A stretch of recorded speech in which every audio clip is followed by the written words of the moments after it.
Good morning, Barron fans, and welcome to this broadcast of Sports Talk here at Ben Davis Ford in Auburn. I'm your host, Joe Snyder, and voice of the DeKalb Barons. I'm sitting once again with head coach of the DeKalb Barons, Pete Kempf. And, of course, we're hosted here on AES via YCN and your community network, and we're so glad to be bringing you this programming, and we are very thankful for the generosity of the following sponsors. We have Auburn Essential Services, DeKalb Health, Feller and Clark Funeral Homes, Steel Dynamics Incorporated, Bull's Frozen Desserts, Smith Teas, Creedon Wealth Management, Gibson's Heating and Plumbing, First Class Towing, FC Tucker, Malcolm and Schluter Realtors, Kelly Southern State Farm, Albright's One Stop Grocery and Supermarket in Corona, The Sprinkling Can, Jamel Flooring, the Ben Davis Auto Group, Brown & Brown Insurance, Classic City Body and Paint, Smith Farms Manor, the Salvation Army Stores of Auburn, Nixon Homes, Joyce Hefty Koval Insurance Agency, Betts Nursing Home, Beacon Credit Union, Metal Technologies, Mefford Weber and Blythe Attorneys at Law, Nucor Building Systems, Vision Source, Indiana Physical Therapy, Auburn Dental Associates, Taylor Rental, Best Deal Auto Sales, Bernadette's Salon, the Forget Me Not Boutique, Big Red Sports, Jeremiah's, DeKalb Chiropractic, and Drive Right Academy.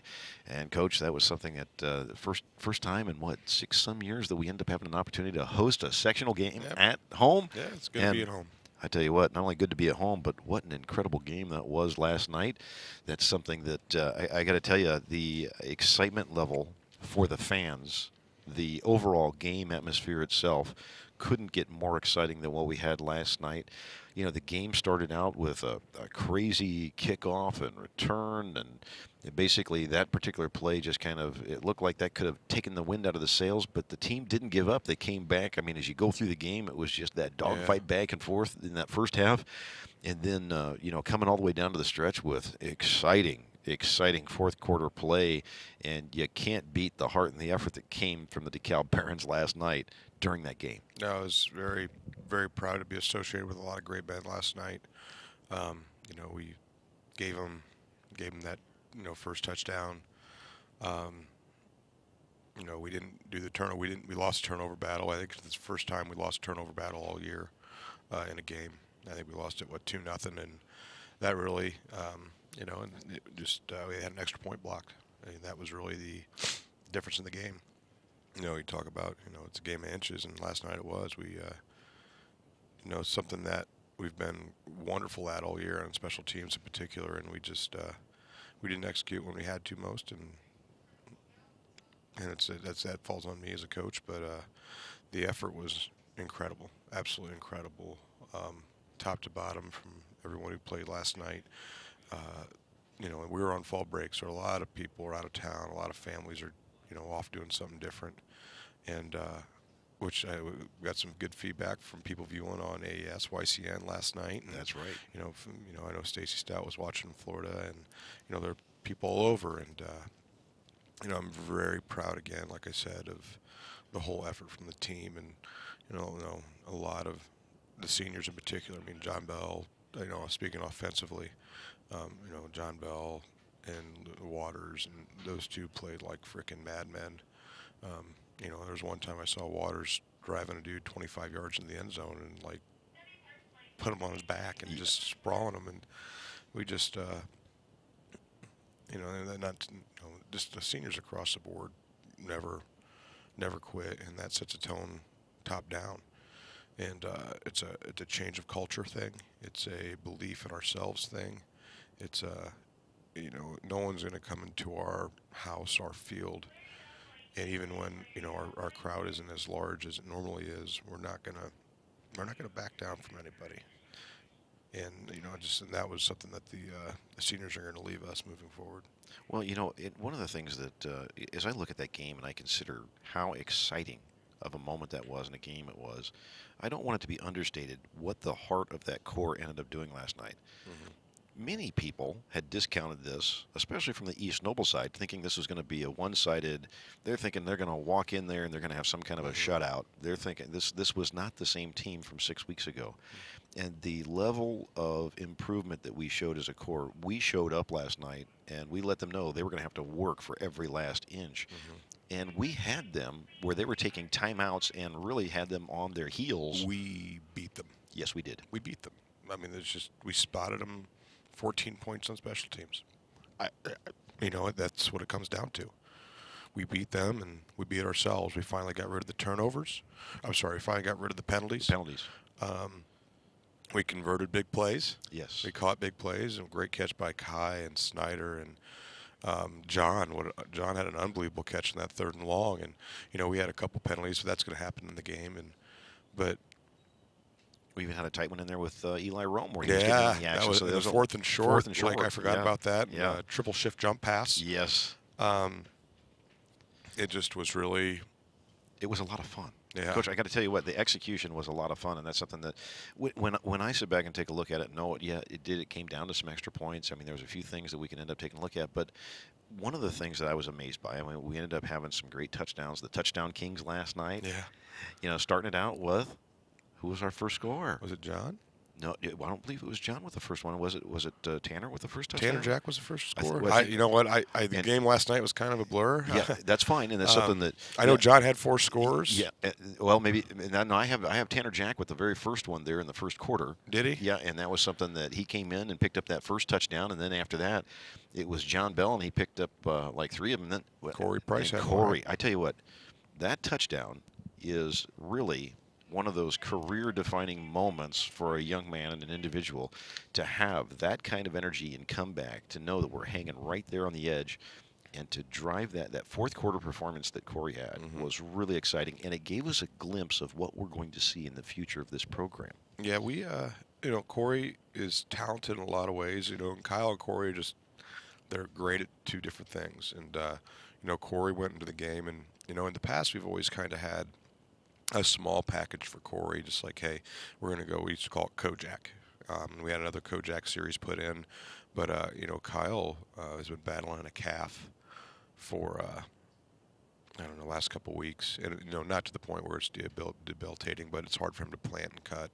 And, in our offense, the way we have it designed this year, even around Kyle, is we've got to run a quarterback just a little bit. And, Corey came in and, we came in with, I think, 3 or 4 plays that we knew we were going to run with him. We had his list, and I think, in our offense this year became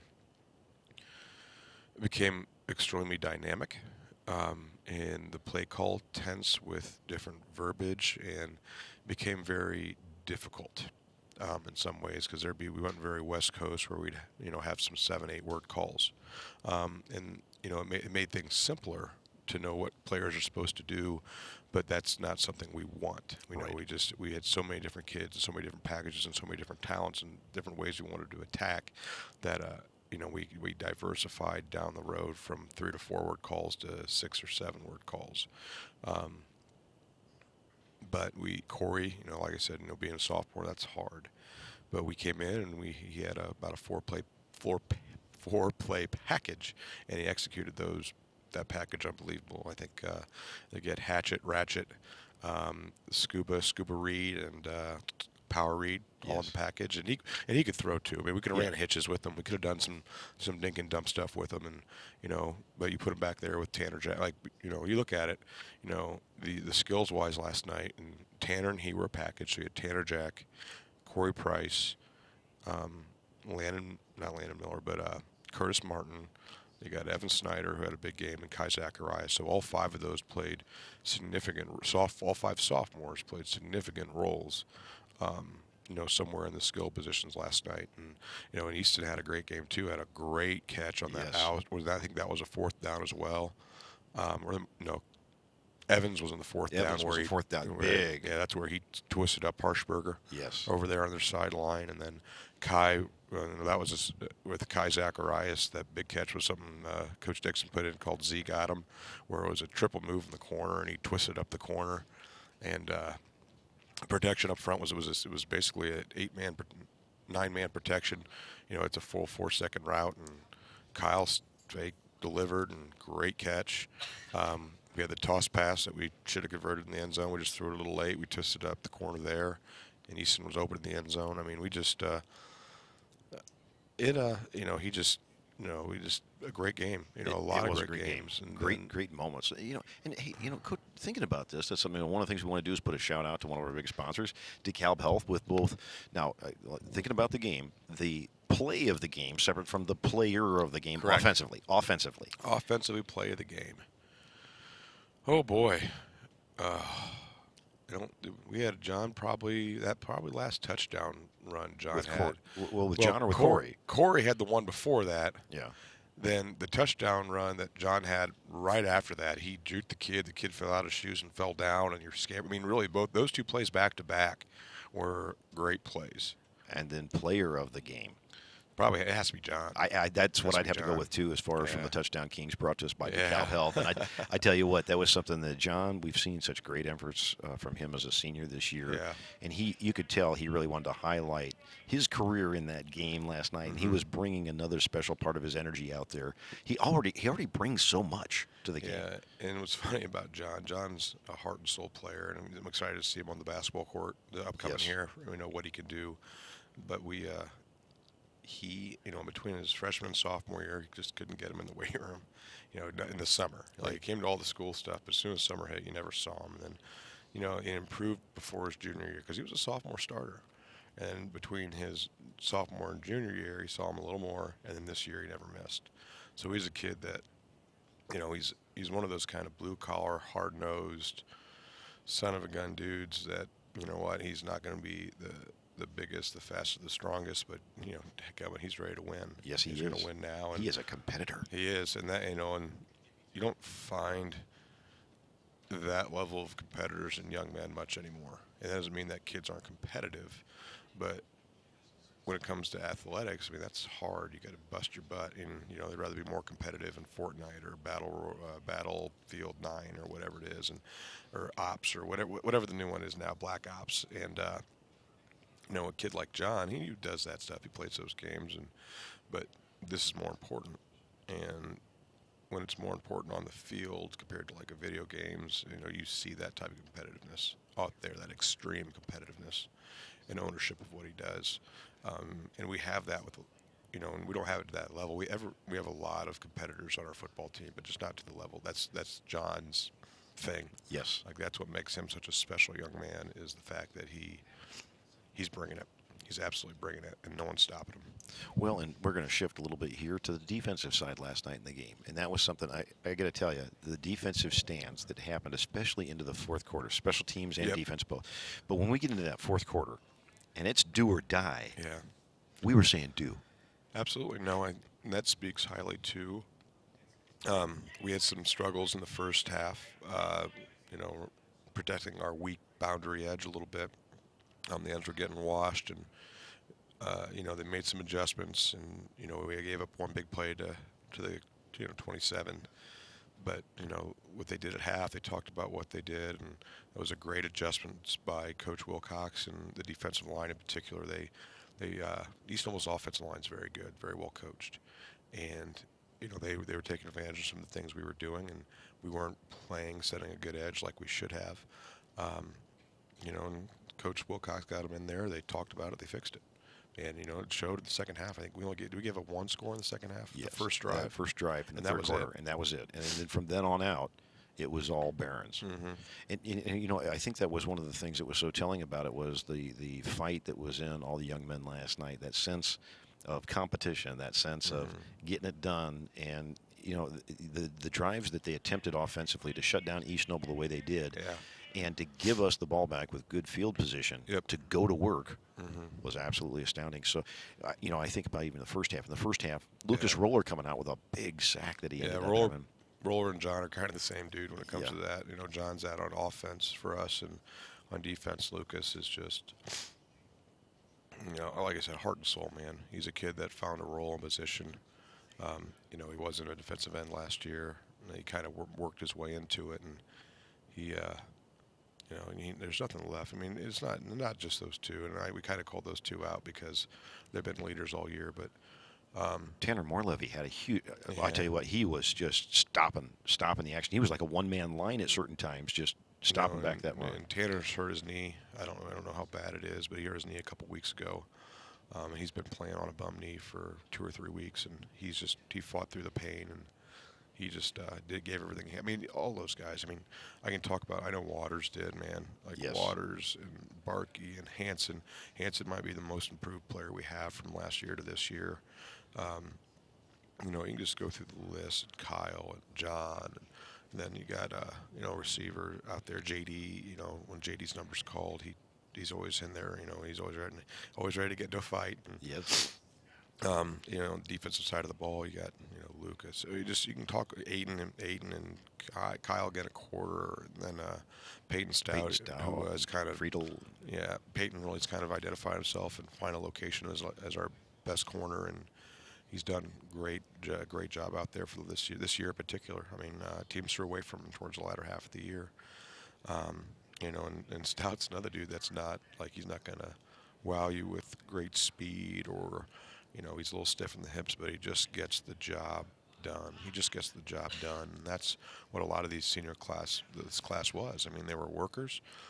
Not one of them is a Division I athlete gonna you know, earn all that money, but they're just a bunch of dudes that are gonna get the job done.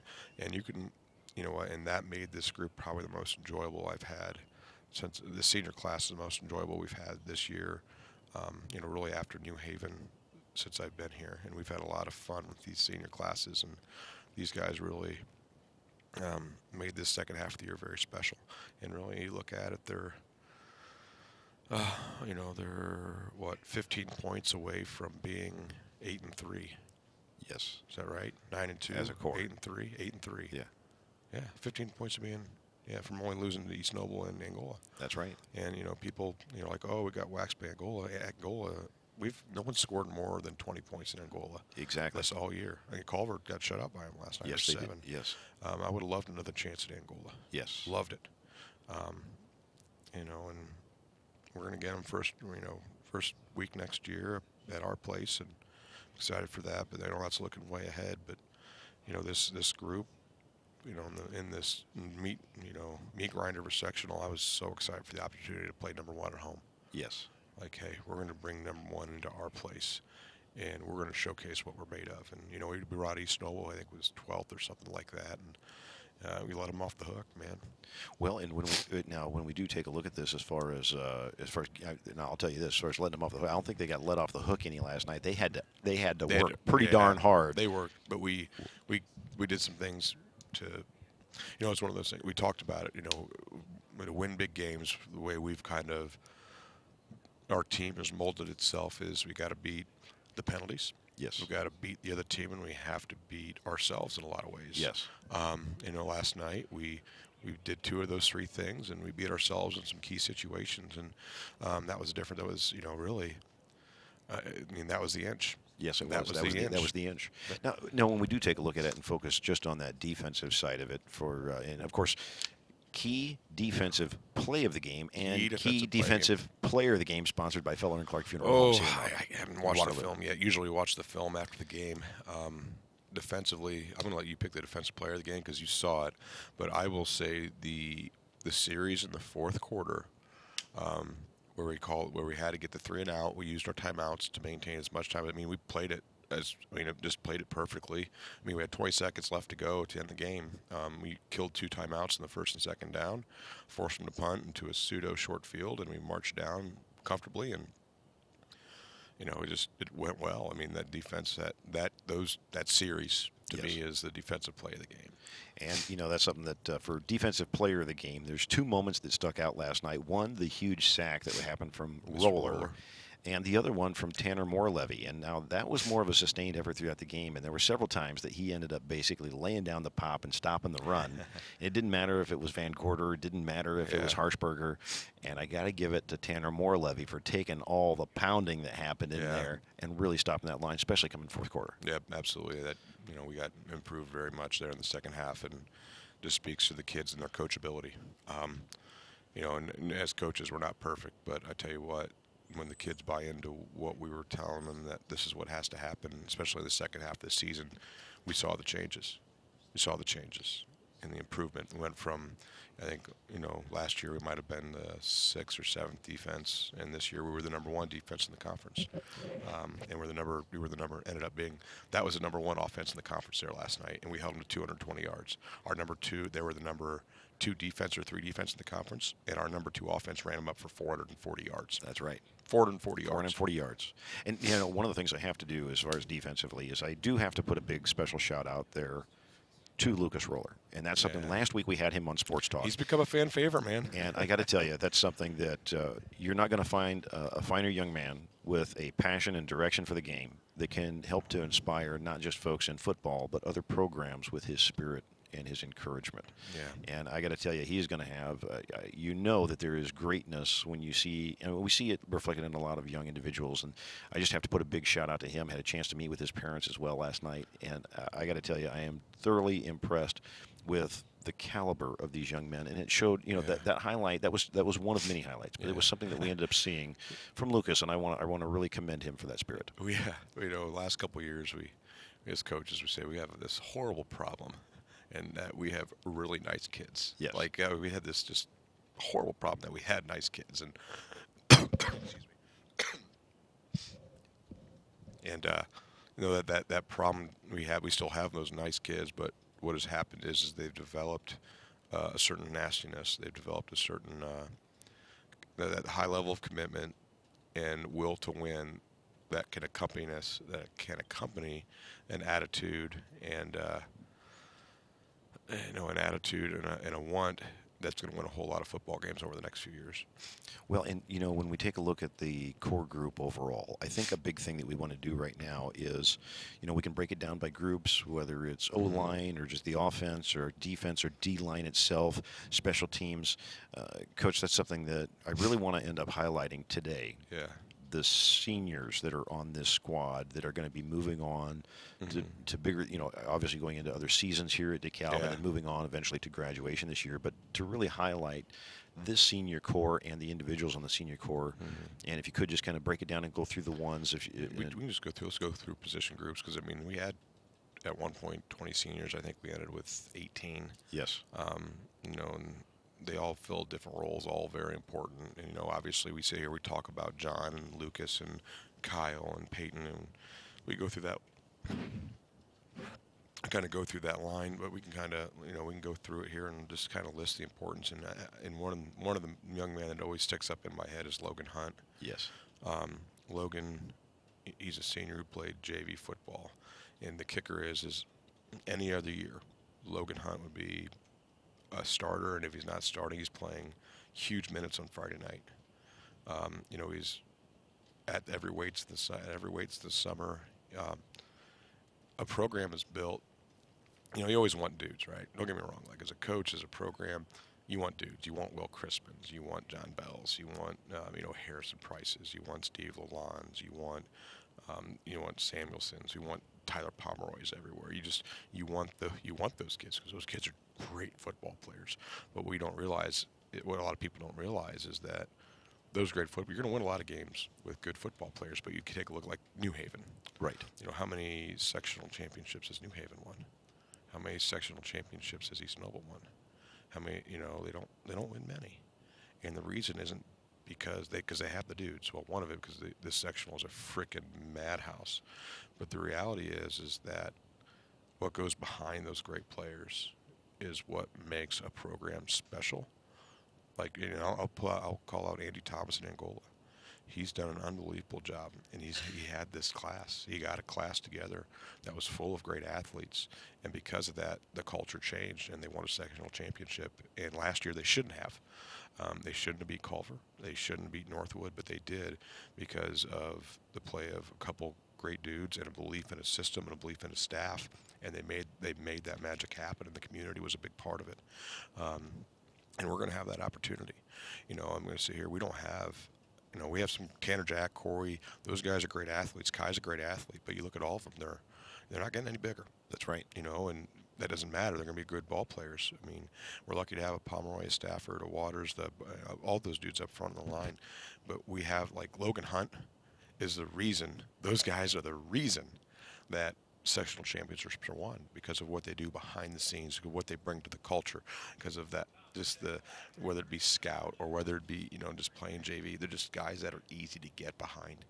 And without the guys like Logan Hunt within our program, it's not as good as what it is, and we're not growing to where we need to be to compete for sectional, regional, and state titles.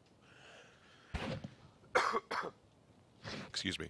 And so, I mean, and that's when people always ask me about the seniors. Logan's always the first one that comes to mind. He tore his ACL or MCL, or sprained it, and he could have been done.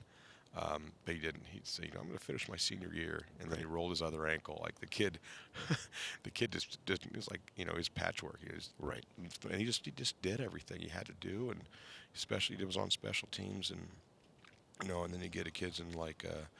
You got Dylan, who gives us a great look on scout. Dylan Rue gives us a great look on scout. You got a kid like Will Hill, who played varsity 8-man football or 6-man football out in Texas.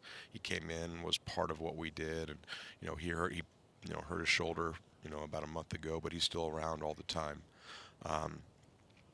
There's just so many seniors. I mean, gosh, going through the list. I'm trying to think of all the dudes. See if we got one over here. Back into that. Yeah, but here we go. No, look at that. There we go. That'll make it a lot easier for you. Gosh. We can go through and then you just pick out the guys. Oh, Cheese. How could I forget Cheese? Have I ever told you the story of Cheese? I'd like to know the story of Cheese. The story of Cheese. Well, okay. So we used to, last year, we were kicking extra points.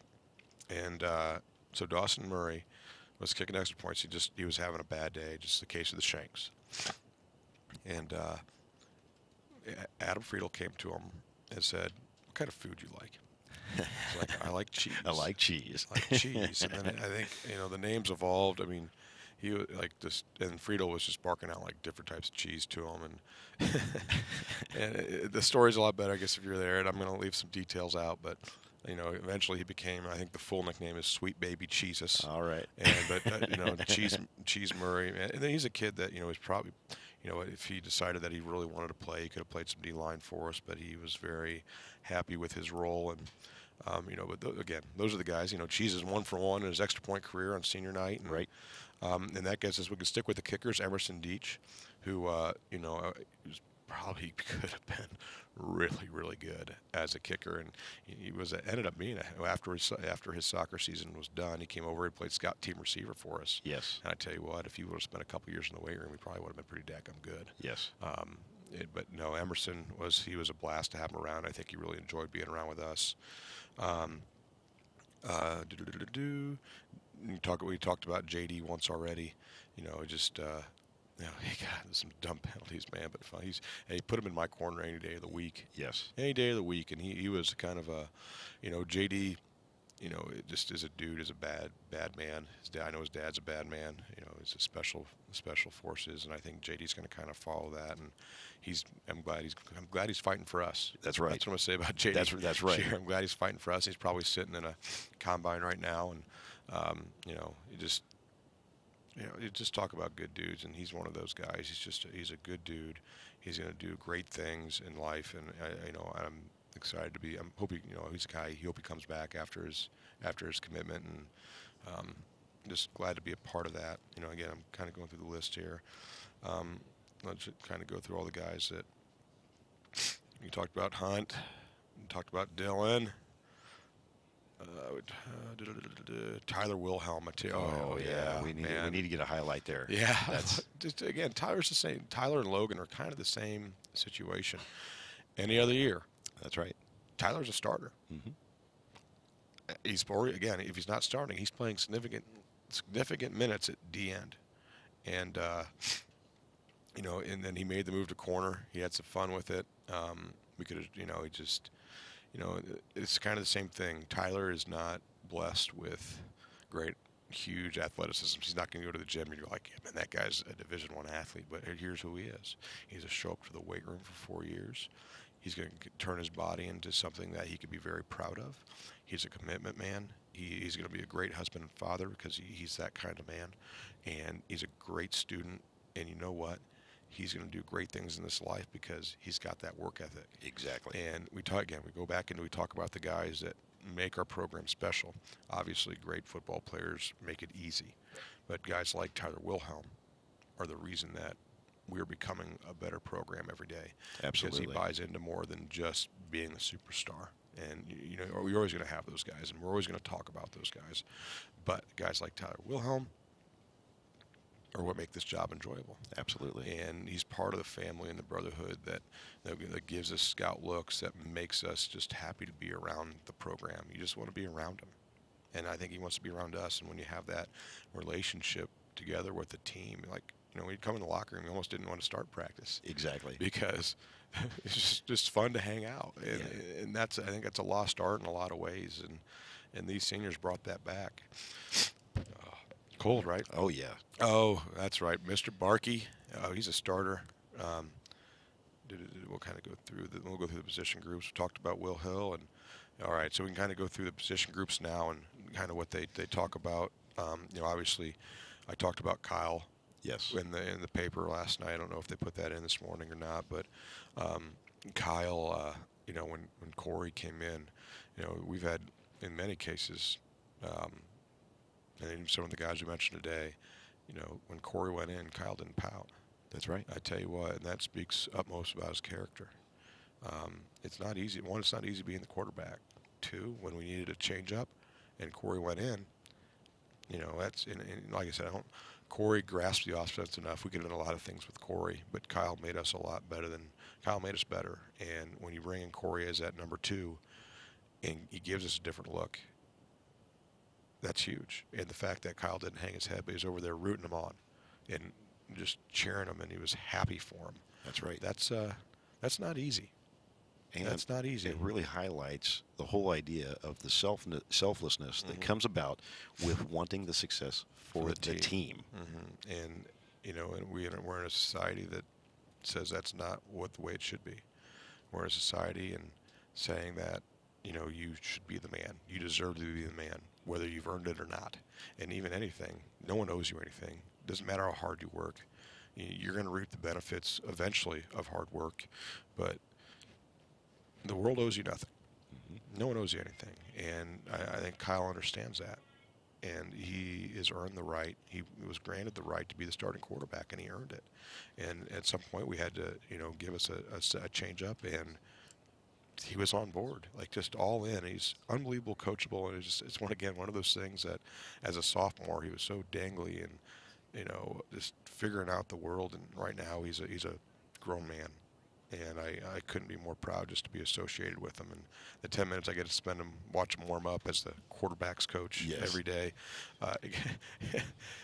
Over there with because our third and fourth quarterbacks are Charlie Falucki and Carter Miller, who, Charlie last year was a JV quarterback. Carter was getting some JV quarterback reps just because you just don't know depth-wise. Right. And just over there for the 10 minutes a day with those dudes, just trying not to laugh and just, you're like, all right, guys, get it back on task. And they're like, bah, bah, bah, bah, bah. And again, we'll leave those conversations out of the public light, but, it just speaks to who Kyle is and just where we've come. And then, again, we talked about John. We've talked about, go through the receivers. Oh, we can just go to number 1. That's right. Eli Hidden Rum, right? That's right. Eli. Eli's a kid. He and Wilhelm are very similar in the fact that you never quite knew where Eli was going to fit in. He was good enough to start somewhere, and last year he played a little defensive end. He wasn't his gig. He just a little small, and I think it was probably 160 pounds. And when we play big time running teams, and that's when he's been hosed down. Yeah, yeah. No, Eli. We made him a tight end, and who knew? He was a center for so long, and he became a great tight end. He absolutely did. And he did. And that's essentially this year the tight end. He caught some balls, caught some big balls, but he's undersized. But guess what? He played every week. Every week, man. He's trying to block dudes 100 pounds heavier than he is, 50 pounds heavier than he is, and he did a great job of it. And sometimes we asked him to do some things that he might not be the best at, just because we had to take what the defense was giving us, and he did it all. Mm-hmm. He did it all, and he's another young man that just he worked his way into being something special. And talk about he's a king of the inappropriate.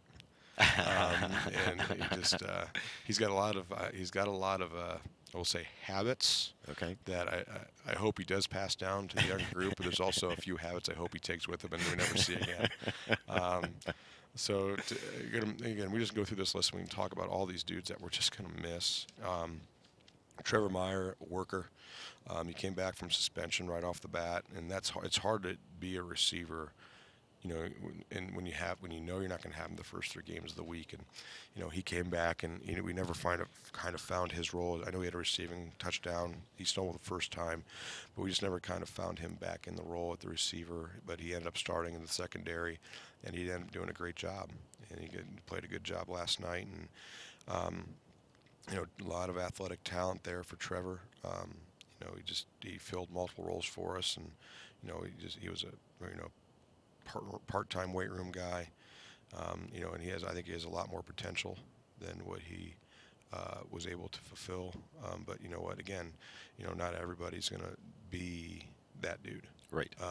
And Trevor was a very, very important part of our football team, and we're filled with a lot of different types of dudes. And he's another one different type of those dudes. And he worked very hard between his sophomore and junior year, and he built his body into a very good-looking body. And and he was very important to who our senior class was and their success. I keep going to make sure we talked about JD. Yes. Yeah, and we just running backs, offensive line. So I guess it's to Mr. Hansen as a freshman and sophomore, I never thought would ever see in the field. He had the body. He hadn't developed the work ethic yet. His knowledge of schemes was undesirable, but something clicked, man. And he had to win a job. He had to beat out Ginger this year for the job at tackle, and he did it. And it was funny because this is the first he finally came to everything that was team oriented. He came to the weights. He came to all the practices. He came to all the optional stuff. And he went from being someone we thought could be pretty decent, okay, to being pretty freaking good. Exceptional. And yes. not that we never, when you try to call plays and build an offense, you think, we have to play this guy. We know this person's here. And he went from somebody we knew we thought we had, like in the summer even, we probably got to call this play away because he's not good at X, Y, Z, to at the end of the year, halfway through the year, like, nah, man, he's there. He's got it. He knows it. He owns it. And he ended up being a really, really good offensive tackle. Really good offensive tackle that would have started any of our offensive lines the last 5 years. So but it just speaks to and that was just 1 year of unbelievable commitment to the team. And, there's more there. I think there's more in there. And if you wanted to, and his grades have gone soaring sky high this year compared to the past. And I think he's really turning the corner and is proud to be part of that, to see it through a young man like Hansen. And, I think he's got if he sticks with the current path, I think he's got a very bright future doing a lot of different things if he wants to. And I know there's some colleges out there that see 6'5" and 240 pounds that have shown interest. And they should with that exceptionalism. Yeah. They really should. Yeah, and that build, exceptionalism, everything is the package. Yeah, if he decides that he wants to play Division III football, I think he's going to have that opportunity. And then Jacob Barkey, another kid that transferred in. I think he was Lakewood. His freshman year, never played football. Dad's a D3 All-American hammer thrower. He saw him, he ended up being, he's one of those kids that we talk about being too nice. He still is too nice. But, he's a young man that I think if he decides to go to college and play, he's got a massive growth spurt coming. He's still a young body, a young senior. I think he's going to get bigger, thicker, and more athletic, and it's scary. So he's worked his way too. It's not like Barkey came in and was like, "Oh, I'm just going to play and have some fun." He's like, when he as a freshman, like, man, this kid's going to be pretty good. And he fulfilled a lot of our expectations of what we kind of, as potential-wise. And he's a kid that, again, weight room, great job. And he, he's a kid that also worked, 40-hour weeks in the summer, and he missed some summer things. And but you know what? He ended up doing everything he could, and he just ended up being a really, really good football player for us, 2-year starter. And this year, he enhanced and won those tackle jobs, and they went in and they had a heck of a year. We already, like I said, we kind of already talked about John, man. I'm trying to think senior-wise, Kyle. I think that's it on offense. Well, yeah, I was gonna say, I think we've pretty much covered the gamut there on that part of it. And that's something. Is there anybody else that you can think of that you want to position-wise or otherwise that you really want to shout out for? Defensively, we talked about. I think that's it. I think it is we as well. Talked about Morlevy. We never really talked about Aiden. Aiden Friedel. We got to pick up Peyton. Aiden Friedel. Yeah, you can't miss Aiden Friedel. You can't. That's. Yeah, we talked about John. Obviously, he's on the defensive outside backer. We've talked about him and Tanner and Roller, and then talked about P. And then I guess that brings us down to number 23, three-year starter, Aiden Friedel. And what an incredible job he's had, and great moments throughout this season as well. It makes me think, as I sit back and roll back in my mind, thinking over the whole season and recap the number of times that we called out Aiden Friedel for making key plays. Yeah, and he's going to be very difficult to replace in that back end because of his experience. He's the one that would end up calling coverages. He would call the adjustments. He'd get guys in the right place. He was kind of the quarterback of that secondary. And Peyton kind of grew into that role with him as well. It's like having a coach on the field. Yeah. I mean, obviously his dad's a coach. His dad was a Pee Wee coach. And, Aiden is, and I'm going to say this, Aiden is, I would say, at best, above average athleticism. He's a good athlete, not a great athlete. But what Aiden does and he's young. Like, people don't know, like, Aiden's only, I think he just turned 17. Like, he should be a junior. So he was starting at 14 years old. Okay. Maybe he had just turned 15. And that's unbelievable to think about how young of a body he is, and the fact that he's only going to get better when he goes, because he is a kid that is going to college and play, and he's going to be a really good Division III football player. He's not. You can't replace that in the back end. Like, you can't replace a John Bell's leadership. You can't replace a Kyle Dunham's leadership and Aiden's leadership. You just hope somebody, I think, like Landon Miller is going to replace that on defense. I think he's fully capable of doing it. He's just got to speak up a little more.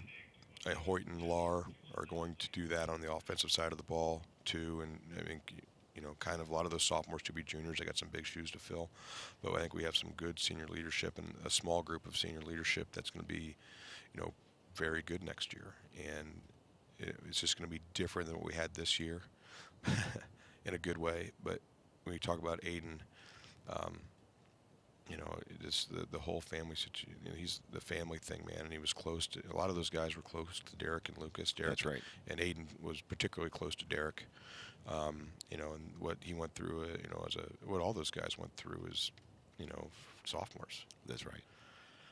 Man, and they could have tore our team apart. And those guys, they're men now because of what they've experienced. Right.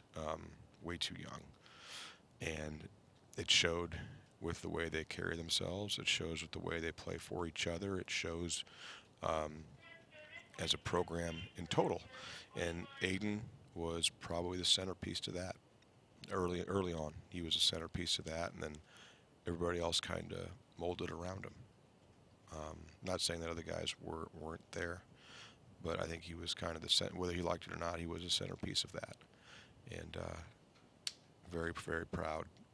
Very, very proud of all these guys, and just very, very proud to be involved with a lot of these families, and just very lucky to be in the position I am with the people I have around me. And these seniors are it, man. They made this enjoyable again, and very thankful for that. Well, and I want to focus a little. We're going to take a look real quick, and this is more on a season recap. We started out, and we're going to look at the overall snap of what we had. We had the big scrimmage that happened over at Eastside. Then we go on to Game 1 at Angola. Then we had game 2 at Garrett, then New Haven, Mm-hmm. East Noble at East Noble, at home for Columbia City, at home for Huntington North, on the road at Norwell, Belmont, then the last regular season game last week against Leo, and then Yep. last night's sectional game against East Noble at DeKalb. Now, we take a look at the big picture. Mm-hmm. Overall, finishing the season on a winning season. Great core. First winning season since 2007. That's right. Been Now, 11 years. 11 years, we get to a winning season. We've gone from, Coach, when you first started, had you any idea that you would be here back to a winning season from that time frame? Oh yeah, just Because that seems like a Sisyphean task. I mean, when you talk about completely changing a culture, completely changing a program, and getting to this point, there has to be a moment. I mean, yes, we just came off of a loss, but Coach, oh, I'm not. what this means to the community, what this means to the program. You know, football has changed so much over the years, and how it's played, how it's approached, the way it's viewed. It could be a societal thing. It's a parent thing. It's a community thing. I'll just be very blunt. You know, if I had I'd never been a head football coach. I've been a head coach at track and golf and blah blah blah blah blah. But you come in, and I've been part of good cultures too. I remember the cultures at Cal was I was a player. What we turned it in from 1-9 to 10-2 or 9-2, whatever it was, to going to Huntington North, where Coach Gilgan made an amazing culture. 130 kids, 140 kids in the program, all 4 levels at a 6A school, or at that point would have been a 6A school at 1,800 kids or 1,900 kids, and a strong culture. Great assistants in the building. I think we had 8 coaches in the building, and then obviously driving from Auburn to Huntington. Those are long days. As a head golf coach or in the weight room, I had to be there to open up at 6 a.m. and I'd be there till 7 p.m. with golf. You break up at 4:30, and so the choices came. I had to move farther north, and East Noble opened up, and I walked into an unbelievable culture that Chris Depew built football-wise. I learned a lot there with Luke, and I obviously was one of the 2 finalists for that job when Luke got it, and I was his first assistant, and learned a lot about winning culture, and I also learned a lot about what not to do too, and this has nothing to do with like Coach Amstutz or anybody there, but there was a big divide between programs, and I think it had more to do with some of the people that were brought in coaching wise, not Luke, but you see how that can divide up a school, tear up a school, and create major issues, and that's not something I ever wanted to be a part of.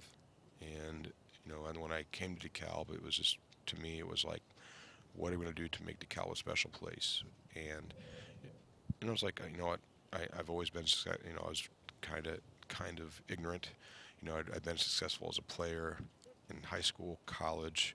I was also what I didn't realize is how fortunate I was to have people around me that were also committed and very good. I was successful at Huntington North. I developed North-South. That's where that comes in. I was lucky to be with Rob Sands, who was North-South All-Star, and I got to coach him. Wow.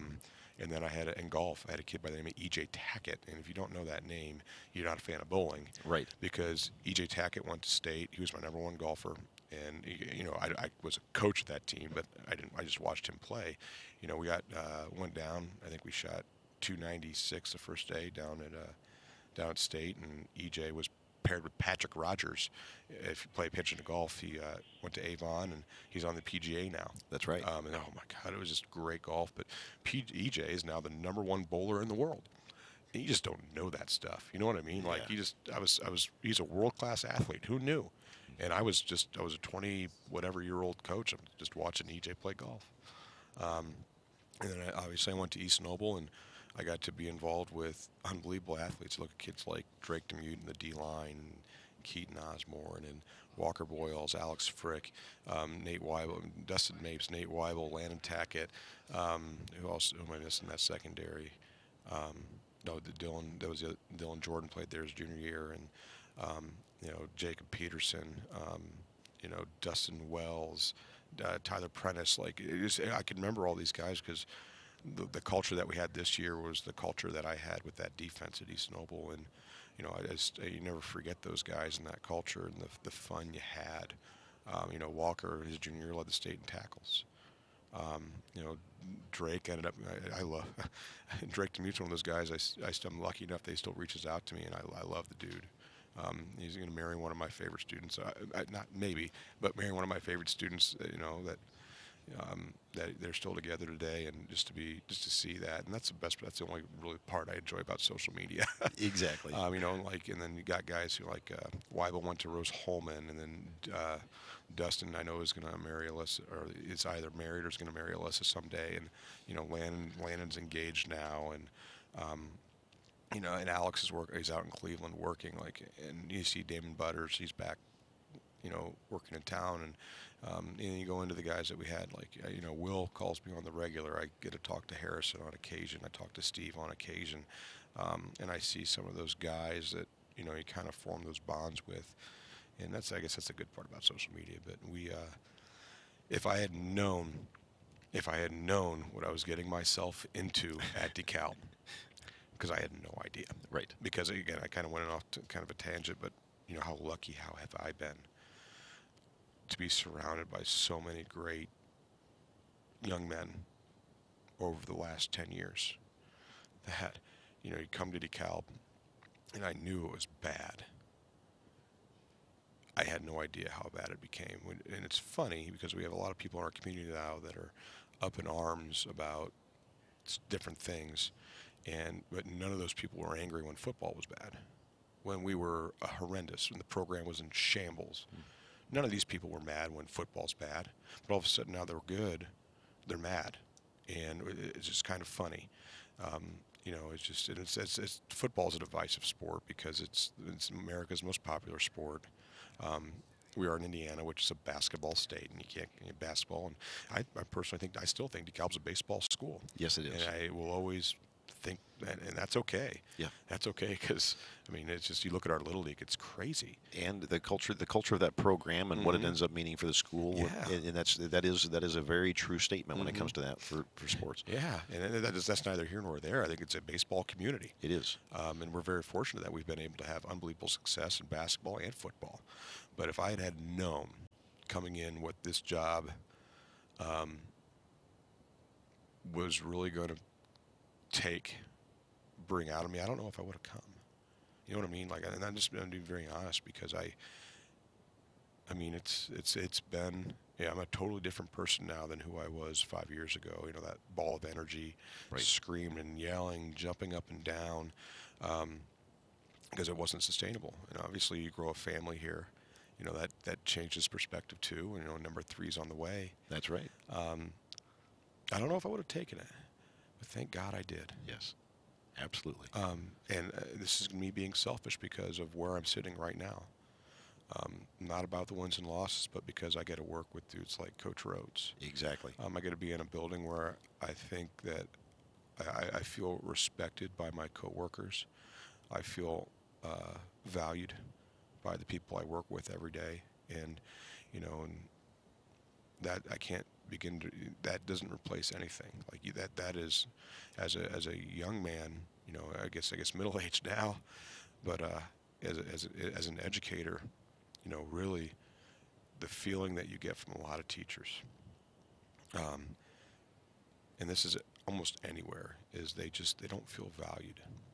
They don't feel valued by their community, and people are like the teachers and the money and this and this and that. It isn't about the money. We have a lot of teachers that, obviously everybody wants to make more money. Doesn't matter where you are. We just want to make more money. And I think some teachers do deserve more money. But most importantly, teachers want to feel valued. That what they're doing with young people makes a difference. And it's hard as an educator because that's not what we're doing anymore. We're tracking data. We're filling this form out, that form out. Where is everybody? We're keeping this log, that log, and you just know every week this parent's going to call or I'm going to get this email and because kids aren't allowed to fail now, and it's a cultural thing, and it is what it is. But a lot of teachers, a lot of young teachers, I'm one of two teachers that are in my mid-30s at the high school. That's scary because we're about to lose a great, a lot of these teachers are looking to retirement. Where I think we're going to have, at some point, we're going to have a number across the state. There's going to be another wave of retirements, and there's not going to be a lot of young teachers to replace them. And at DeKalb, I think a lot of these teachers feel valued by each other, and that's huge. That's huge. And And you think about this, Coach. A big part of what we end up having is a program, whether it be the football program, the band program, baseball program, doesn't matter what program it is. Uh, the students, the teachers, isn't it true that we can end up saying that a big part of what we're doing, even with the highlight of the Sports Talk program, everything we're doing with Barron TV, is to give that medium and show the exceptionalism so that people know and understand that they're appreciated, understood, they're important, and we represent the individual value and values and virtues that are being exemplified here in the community. Yeah, the two things behind Barron Television, obviously what you and I talk about, you for me is the number one part in community based and what you've done there, and because I know I can't do it. Right. It just I can't. It's a time, right? It's a matter of time. But what you've done in highlighting all these different businesses, and that's 50% of it. Right. To provide opportunity for our young men to go out in the community and, maybe do some marketing and maybe do some different things. And where we're going with this especially this second half of the semester, these last 9 weeks, is going to be awesome. Absolutely. Like we're gonna do a lot of cool things. And the other part of it is highlighting the students and teachers in our building. Exactly. Because there are so many amazing people that, and again, kind of a sticking point for me. I wish it used to be teachers lived in the community. It's just not that way anymore. That's everywhere. Right. But there are a lot of teachers that people don't know about in the good work. And and part of it is I want to demonstrate, I just want to show everybody the amazing things that are going on within the walls of our classrooms at DeKalb High School. Absolutely. And it's awesome. That's absolutely right. awesome. And it's kind of interesting that we have that as far as a segue, and we talk about that. And one of the things is this gives us that platform. And I'm going to come back a little bit more, at least just centric to the football team. We've talked about these different games. We've got the winning season. Things are moving on the right track. If I were to break it down and have just a few questions, I'm going to have some categories of games, and I want you to tell me which one, for instance, was the most fun. Which game was the most fun for the entire club, for you and the entire club? Which game that we had this season was the most fun to be a part of? Well, I'm going to say there's going to be different perspectives on this. Yes. For me, it was Columbia City. Okay. Because Columbia City, real good ball club. Yes. And it's one of those things that we should have won 35-7. Right. Or whatever it may be, or 14, and we let them back in the game, and that's the one we won by inches. You ask the kids, it's going to be Garrett. Right. It's going to be Garrett because they absolutely just manhandled Garrett, and it was a revenge type situation because they, whether we can go back and talk about the burning of the effigy, we could talk about them running up the scores in the fourth quarter the last couple years, and we're gonna have to. I think next year we're really gonna have to gear our guys back a little bit for that game. Yeah. Now, at the same time, we say that most fun. Would that be true as far as the most important game for the team? No, Columbia City was the most important game. Columbia City, the most important game, hands down, because we just after that, that's the game right after we just had some issues, and we had to fix those issues within the program, and that was a hard week, and we had some new starters come in, and we had to find some different rhythm things, but we came in and we absolutely manhandled Columbia City up front. How about the team? Basically, when you take a look at these games, which game, in your perspective, was the best executed overall by the entire team? I'm talking offense. I'm talking special teams. I'm talking defense. Second half of East Noble sectional. Absolutely. I couldn't disagree with. I tell you what, that is exactly my feeling on that as well. The performance was absolutely exceptional. The heart was there. The passion was there. The execution was there. And now, when we take a look at it, which game this year highlights the best glimpse of what we're looking at going forward into next season and looking forward to in the program? Same, probably second half of East Noble again. Well, offensively, I think the entire East Noble game we played. That's the best game we've played, hands down. Defensively, I thought Leo was the best game. Oh, you look at that whole stretch from Huntington to Leo in the second half of East Noble. That was unbelievable football. And here's the thing: like our defense isn't going to outman anybody. We're small, we're feisty, and we just play hard. Like, and, our schemes aren't hugely crazy; they're simple. And Coach Wilcox gets the guys in the right position, and they execute. And the execution of the last 5 weeks was great, was excellent. And if you look at our stat lines, number one defense, number two offense, number one in turnover margin. You think about, you sit back and look at, yeah, these guys could be conference champions, and we could have been. We just, we statistic-wise, we're conference champions. I mean, you can't convince me otherwise. We just had to learn to win. That's right. And that's a lot when you haven't won for a decade.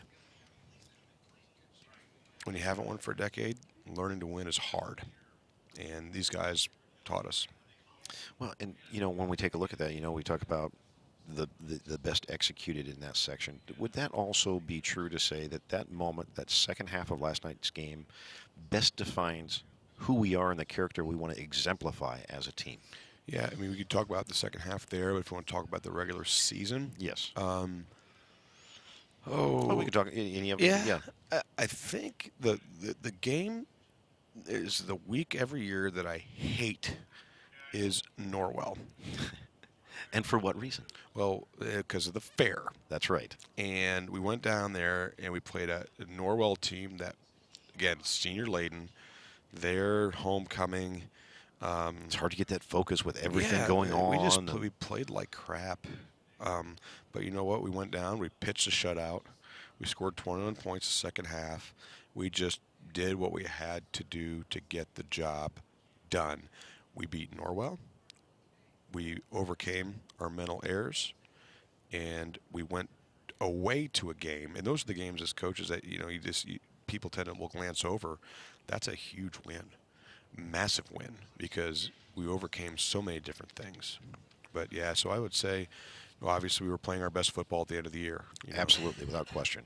And yeah, we get New Haven again. It's a different story. Now I'm going to switch over to a different aspect of it, and this comes back to the recognition that we have to folks in our community and the highlight that we do on Super Fan of the Week. And I'm going to highlight all those folks. We had Ashlyn Heller back in week 2, Joe Buttermore in week 3, Joel Feaster in week 4, Jack Skidmore week 5, Betty Sue Hughes in week 6, week 7 it was the Althouse family. We ended up having Cole and Quentin even join us on the show.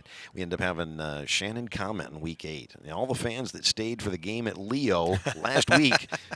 They get a special acknowledgement. Yes, that was really a rough one to have to go to. And then, of course, last night we took a look at our list for the super fans here for football this season.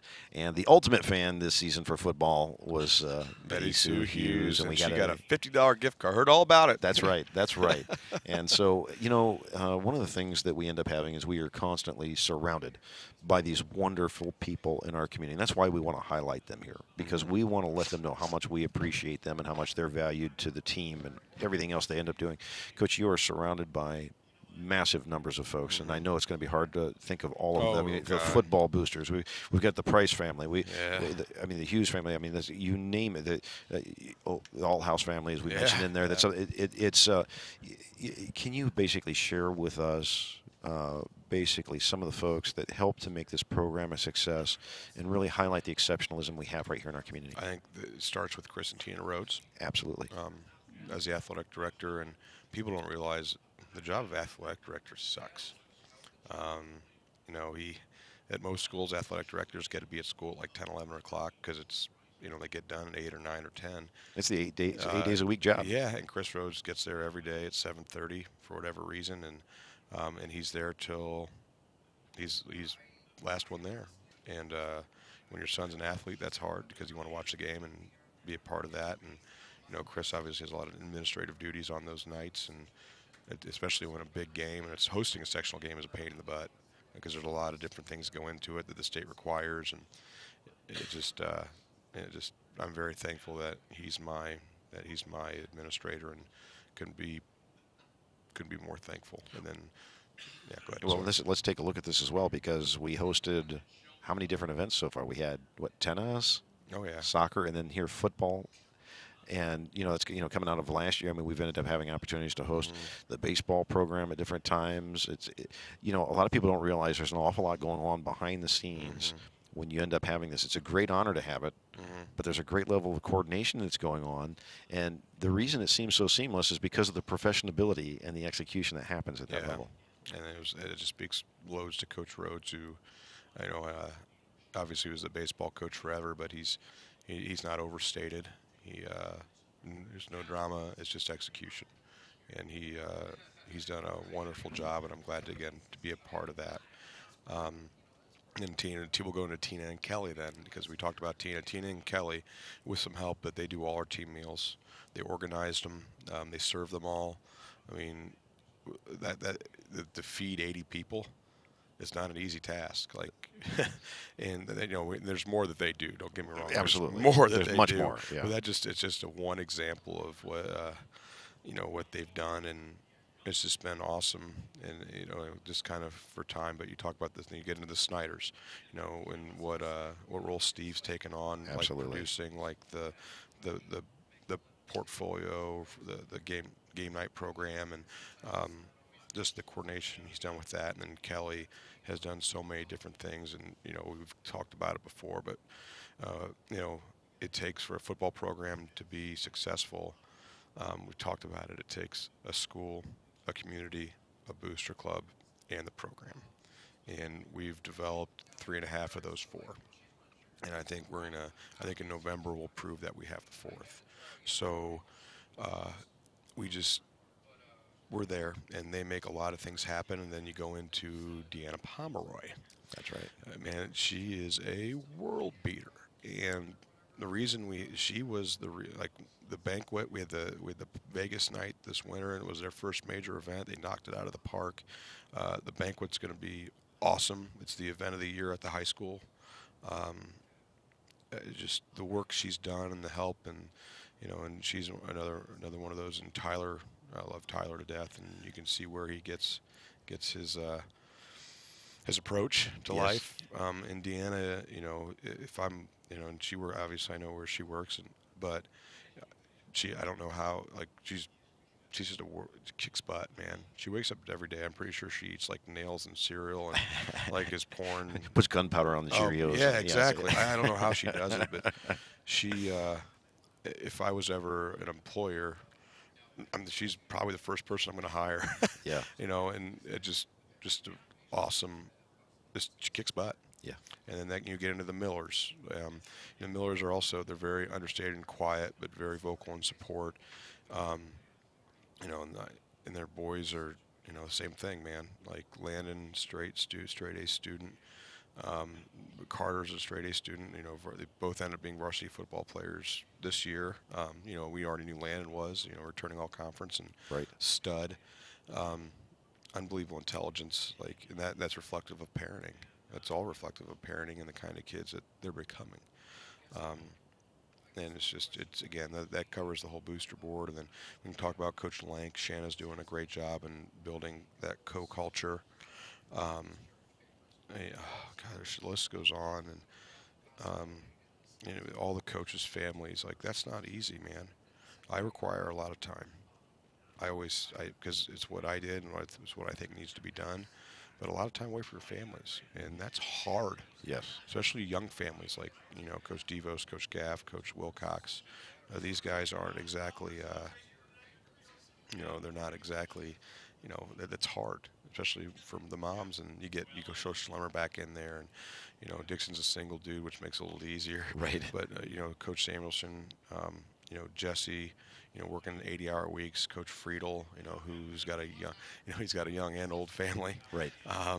But his wife is a professional woman, and she works a lot, so he's got to pull double duty a lot of times. He's got to be Mr. Mom on occasion, or Dad, and that's stressful. And you got the coaches, and then you obviously have the teachers, and I mean, you doing BTV Right. with Ryan and Colin Ryan, and it was Alex Florida. Holwerda last night Was did an he? excellent job Good. representing Barron Television and being part of our Yeah. coverage. We want to put a big shout out to all the crew last night that made that possible and this season. And that's Yeah. something that, it really is fascinating to have the commitment that comes with these individuals, their exceptionalism that they bring, their resourcefulness, and their commitment to the community, more Yeah. so than anything else. This isn't anybody else's broadcast. It's not mine. It's not theirs. Yeah. It's Barron TV's, and it's all the DeKalb County community. Yep.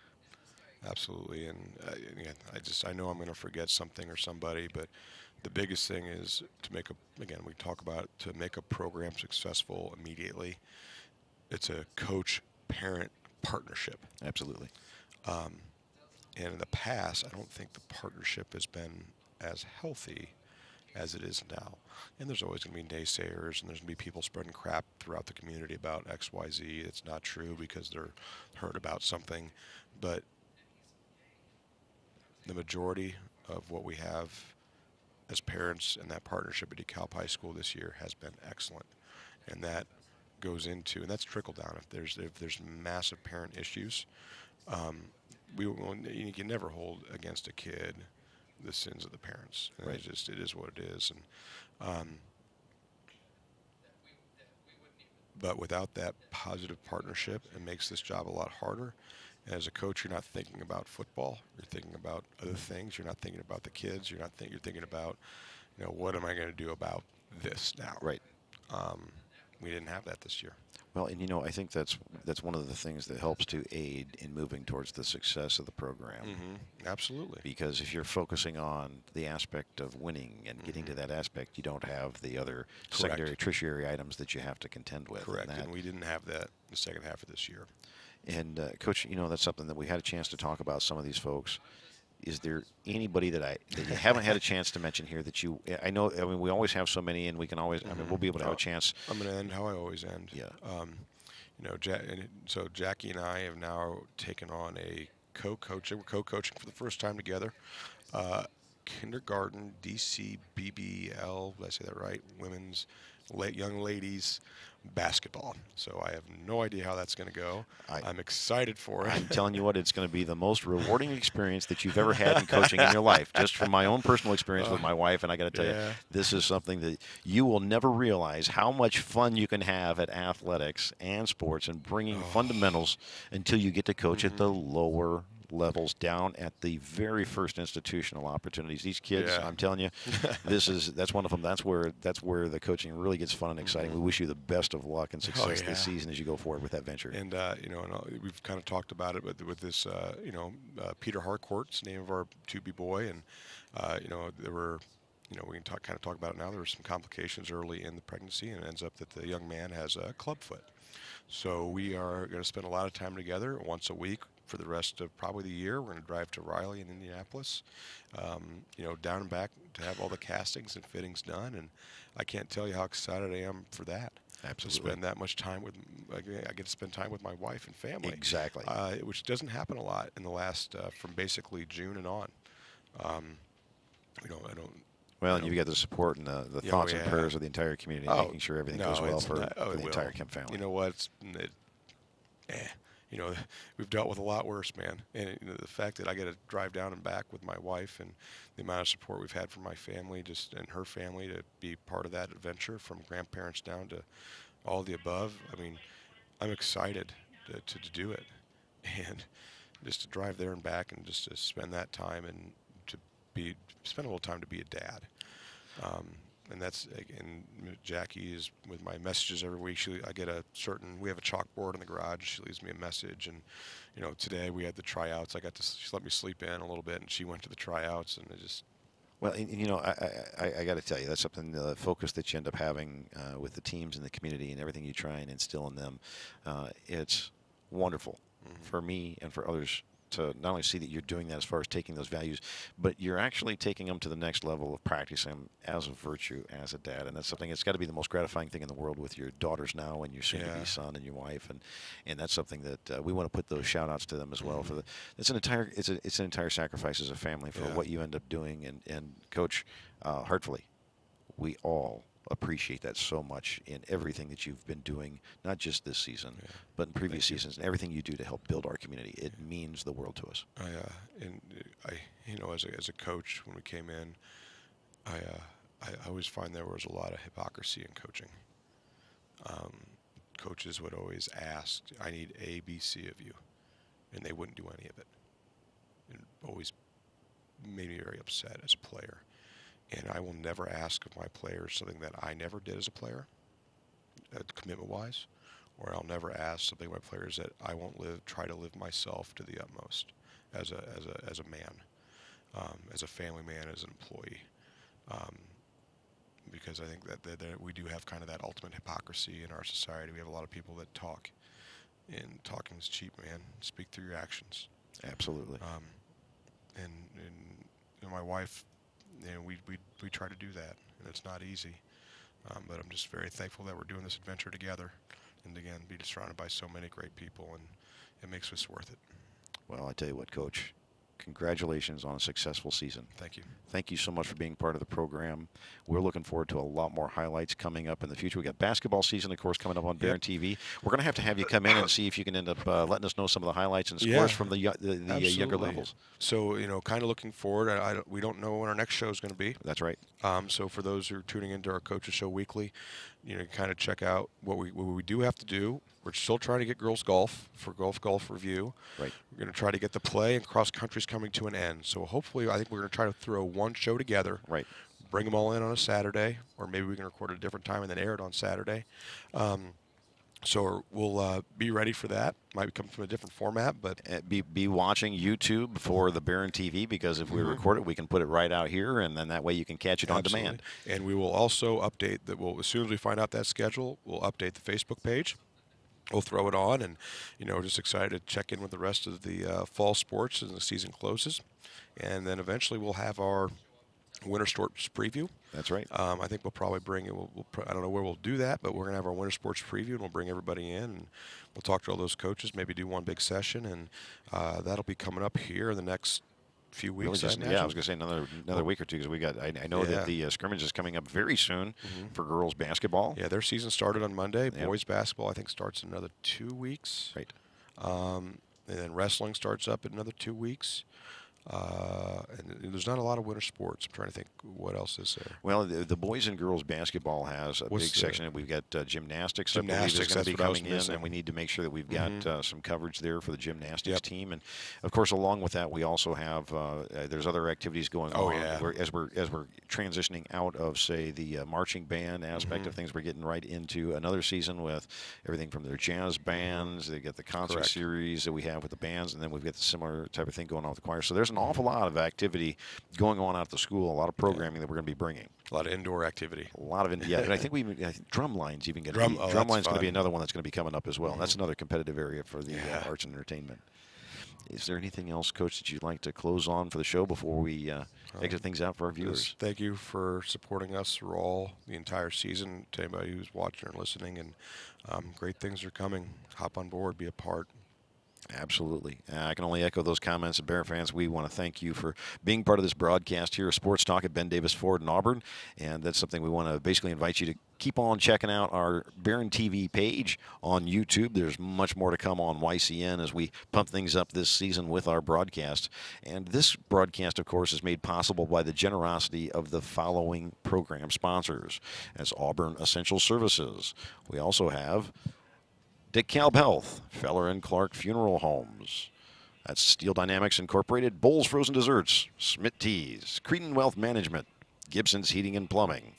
We also have First Class Towing, FC Tucker, Malcolm and Schluter Realtors, Kelly Southern State Farm, Albright's One Stop Grocery and Supermarket in Corona, The Sprinkling Can, Jamel Flooring, the Ben Davis Auto Group, Brown & Brown Insurance, Classic City Body and Paint, Smith Farms Manor, the Salvation Army Stores of Auburn, Nixon Homes, Joyce Hefty Koval Insurance Agency, Betts Nursing Home, Beacon Credit Union, Metal Technologies, Mefford Weber and Blythe Attorneys at Law, Nucor Building Systems, Vision Source, Indiana Physical Therapy, Auburn Dental Associates, Taylor Rental, Bernadette Salon, the Forget Me Not Boutique, Big Red Sports, Jeremiah's, DeKalb Chiropractic, and Drive Right Academy.